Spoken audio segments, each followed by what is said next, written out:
യേശുവിൻ നാമമെൻ പ്രാണനുരക്ഷ, കുഞ്ഞാടിൻ രക്തം എൻ വീടിനു മുദ്ര.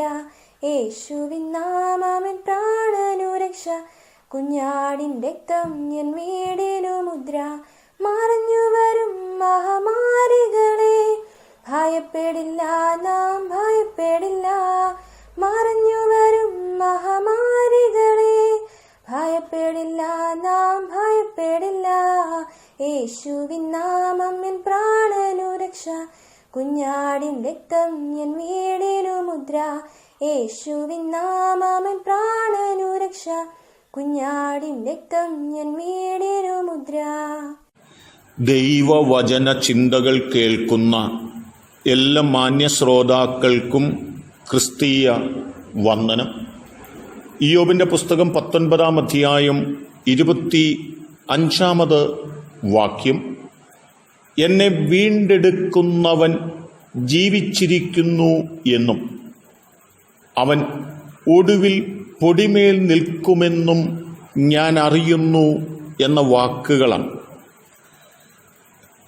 ജീവിതത്തിൽ എല്ലാം അവസാനിക്കും എന്ന് തോന്നിയ രംഗങ്ങളിൽ, സാഹചര്യങ്ങളിൽ തൻ്റെ ജീവിതത്തിൻ്റെ രക്ഷയെക്കുറിച്ചും വീണ്ടെടുപ്പിൻ്റെ നാളിനെക്കുറിച്ചും വീണ്ടെടുപ്പുകാരനെക്കുറിച്ചുമുള്ള ഒരോർമ്മ ഭക്തൻ്റെ ജീവിതത്തെ കൂടുതൽ ശക്തനാക്കി എന്ന് ആ വാക്കുകൾ ഓർപ്പിക്കുകയാണ്. ശമൂവേൽ എഴുതിയ 2-ാം പുസ്തകം 22-ാം അധ്യായം 2-3 വാക്യങ്ങൾ വായിക്കുമ്പോൾ, യഹോവ എൻ്റെ ശൈലവും കോട്ടയും എൻ്റെ രക്ഷകനുമാകുന്നു. ആരാണ് നമ്മുടെ രക്ഷകൻ? യഹോവയായ ദൈവമാണ് രക്ഷകൻ. മാത്രമല്ല, എൻ്റെ പാറയായ ദൈവം, അവനിൽ ഞാൻ ആശ്രയിക്കും. എൻ്റെ പരിചയും എൻ്റെ രക്ഷയായ കൊമ്പും എൻ്റെ ഗോപുരവും എൻ്റെ സങ്കേതവും തന്നെ. എൻ്റെ രക്ഷിതാവേ, നീ എന്നെ സാഹസത്തിൽ നിന്ന് രക്ഷിക്കുന്നു എന്ന പദമാണ്. നമുക്കൊരു രക്ഷകനുണ്ടെന്നും ആ രക്ഷകൻ യഹോവയായ ദൈവമാണെന്നുമാണ് ദാവീദ് ഇവിടെ ഓർമ്മപ്പെടുത്തിയിട്ടുള്ളത്.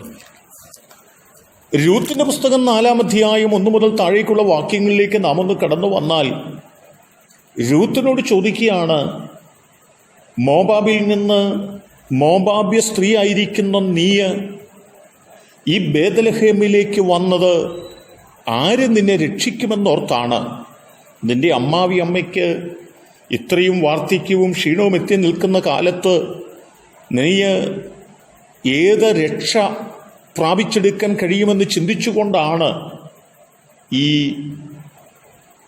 ബേത്ലഹേമിലേക്ക് വന്നത് എന്ന് ചോദിച്ചാൽ, അത്യുന്നതനായ ദൈവം അതിന് മറുപടി പറയുന്നത്, മോവാബ്യ സ്ത്രീ ആയിരിക്കുന്ന ഈ രൂത്തിനെ മോവാബിൽ നിന്ന് ബേത്ലഹേമിലേക്ക് ഞാൻ കൊണ്ടുവരുമ്പോൾ അവളെ വീണ്ടെടുക്കുവാൻ വേണ്ടി ഒരു ബോവസിനെ ഞാൻ ഒരുക്കിയിരിക്കുന്നു എന്നുള്ള ആഴമായ ഓർമ്മപ്പെടുത്തലും അവിടെ നമുക്ക് കാണുവാനായിട്ട് സാധിക്കുന്നുണ്ട്. എബ്രായ ലേഖനത്തിലേക്ക് നാം കടന്നു വരുമ്പോഴും 2-ാം അധ്യായത്തിന്റെ 15-ാമത്തെ വാക്യം, 14-15 വാക്യങ്ങൾ വായിക്കുമ്പോൾ, മക്കൾ ജഡരക്തങ്ങളോട് കൂടിയവർ ആകൊണ്ട് അവനും അവരെപ്പോലെ ജഡരക്തങ്ങളോട് കൂടിയവനായി മരണത്തിൻ്റെ അധികാരിയായ പിശാചിനെ തൻ്റെ മരണത്താൽ നീക്കി ജീവപര്യന്തം മരണഭീതിയിൽ അടിമകളായിരുന്നവരെ ഒക്കെയും വിടുവിച്ചു എന്നാണ്.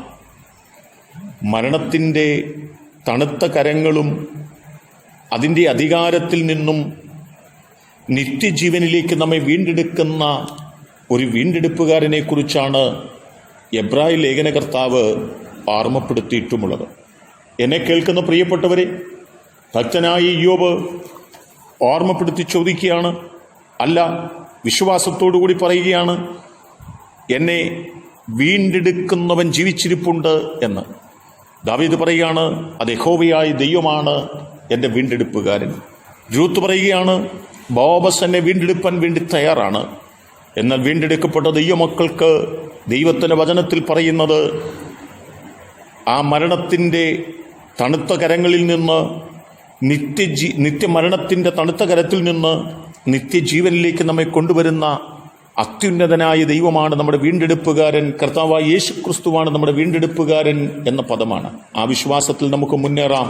അതിന് ദൈവം നമ്മെ സഹായിക്കട്ടെ. കരുണയുള്ള ദൈവമേ, ഞങ്ങളെ വീണ്ടെടുക്കുന്നവൻ ഞങ്ങളോടൊപ്പമുണ്ടെന്നും ഒരു നാൾ അവൻ ഞങ്ങളെ വീണ്ടെടുക്കുമെന്നും വിശ്വസിച്ച് മുന്നോട്ട് പോകുവാനുള്ള കരുത്തും ബലവും ഞങ്ങൾക്ക് നൽകണം. ഈ ദൈവവചനം കേട്ട എല്ലാവരെയും അനുഗ്രഹിക്കണം.